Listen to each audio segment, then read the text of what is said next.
Ayan po mga kapudoy, isang mapagpalang araw po ng Huwebes.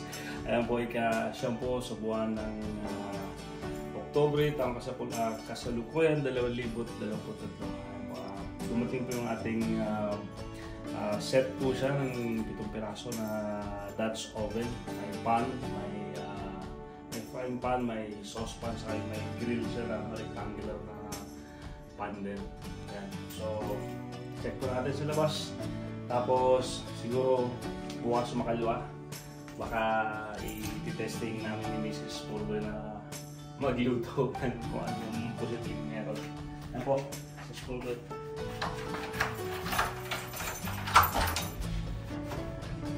Yan po. Medyo mabigat-bigat po sa mga kapurdoy, kaya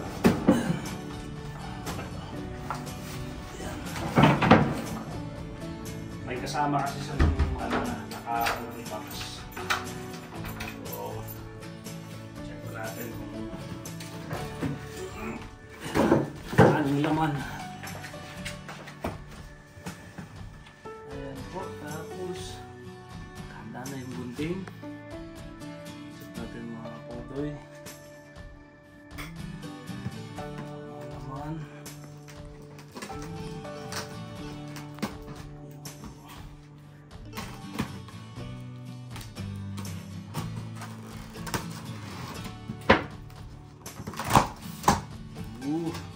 Yan mga kapudoy. Kita niyo po. Ayan po. Brand mo. At may box na siyang kasama. So, as advertised po. Ayan po. Kasi naka-advertise kasi may kasama na siyang box. So, let's see. This is Puloy. Ito po. Pull out. Ito po. Mabigat-bigat po. Nakalagay po sa box niya is 15 kilograms na yung ano. Kasi cast iron po ito mga kapuldoy. So, meron siyang screw na napipihit para kaya hindi siya ganun ka-tight ng nilagay. So, ano po bang ibang lock niya? Ano pa ba? Okay. Yun mga kapords. Yan po yung laman niya. Yan po. As usual, nandun yung mga leaflets. Saka parang care instruction po. Yan. Tabi po muna natin. Lagyan natin sa box. Ayan. So nakabalot po siya. Yung ating pong Dutch oven, ito po yung nakasama sa set. Ayan. Wala po siyang paa. Mabigat mga kapodoy. Ayan po. Pwede kang mag-pizza, mag-pancake. Pwede rin yata ito ng grill eh. Pag okupado itong kanyang pan. Pre-seasoned na po siya mga kapodoy. Ready na po siya ng lutuan direct. So, ito po yung lid ng Dutch oven na classic yan po. So, ganyan natin ito. Doon. Lid. Meron pong parang sangkalan.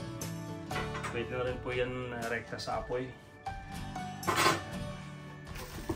Tapos ito yung kanyang yung pot. Ito mga Puloy. Baka mabigat Mrs. Puloy, maano ko sa glass. Kaya maano. Isa lang ha. Baba ko na yung box. Tapos puro na konti.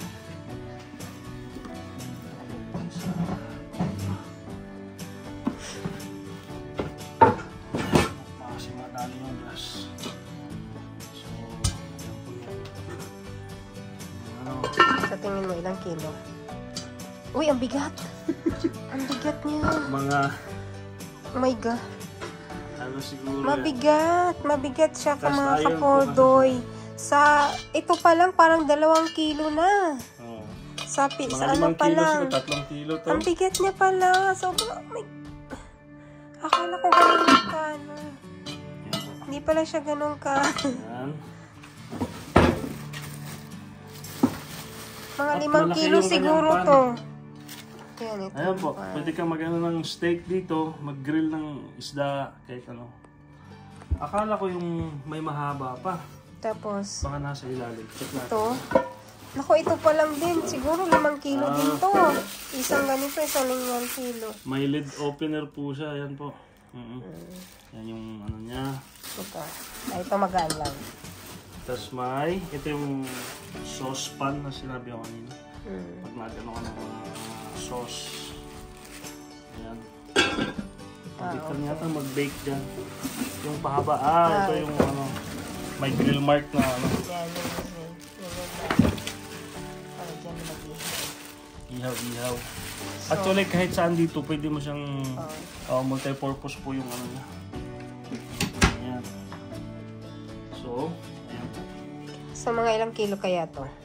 Dalawa. Maganda. Meron siya. Mabigat din. Ito. Pwede siyang maganda plain. siya.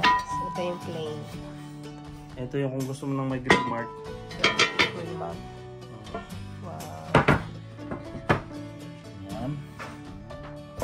Puspan. Ayan po mga burger. Naman, okay.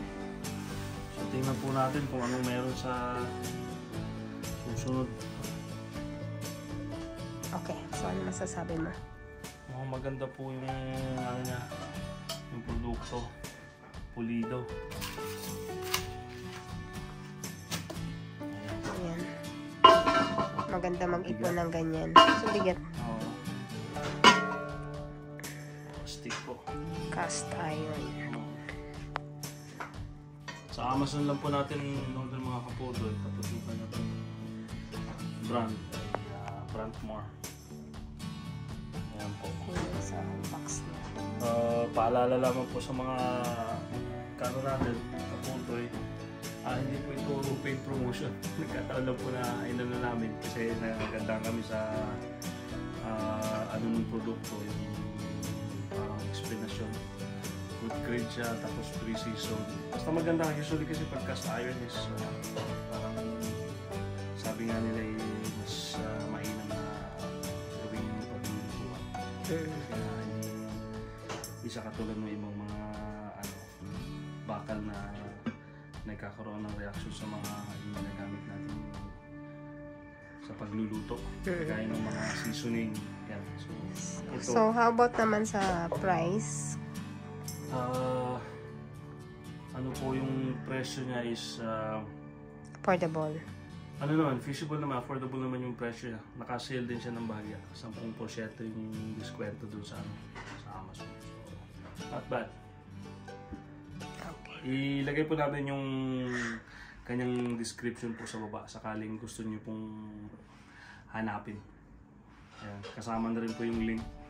Nandun na rin yung presyo kasama na doon. Sige po, salamat po mga kapudoy. Abangan niyo po kung ano yung pwede naming maluto rito. Mga kapudoy. Kapudoy. Grill na po. Natisting na po yung grill. Sarap-sarap na mga kapudoy. Alam niyo din. Alam niyo na po yan kung anong klase ng karne. Ito po. Ito na rin yung kanin. Kasama yung mga gulay, mga kapordoy. Ito. Tarot, hindi pa natin nakasama, pero talong. Boy, nandun pa. Mga ka-first, tanggalin na natin yung mga naluto na. Balat ng manok. Wow.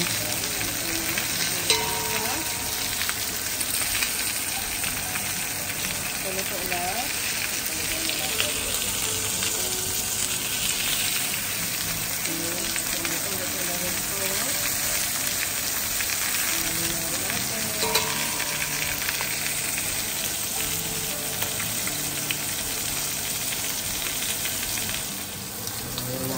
kapords.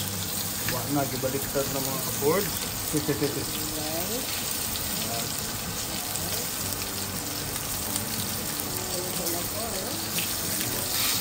Actually mga kapords, mainly pang outdoor po yan, pero pwede rin po siyang gamitin. Kaya nga multi-purpose, so pwede siyang pang indoor, pwede rin pang outdoor. Kailangan ng malakas-lakas yung exhaust nyo. Kasi medyo maamoy ng bahagya. Nakakulog ng bahay nyo. Kakatuwa, bakat na bakat yung grill marks nyo. Pwede rin po yan sa kabilang side nyo na flat lang. Gusto mo ng plain lang na pagkang. Okay na to.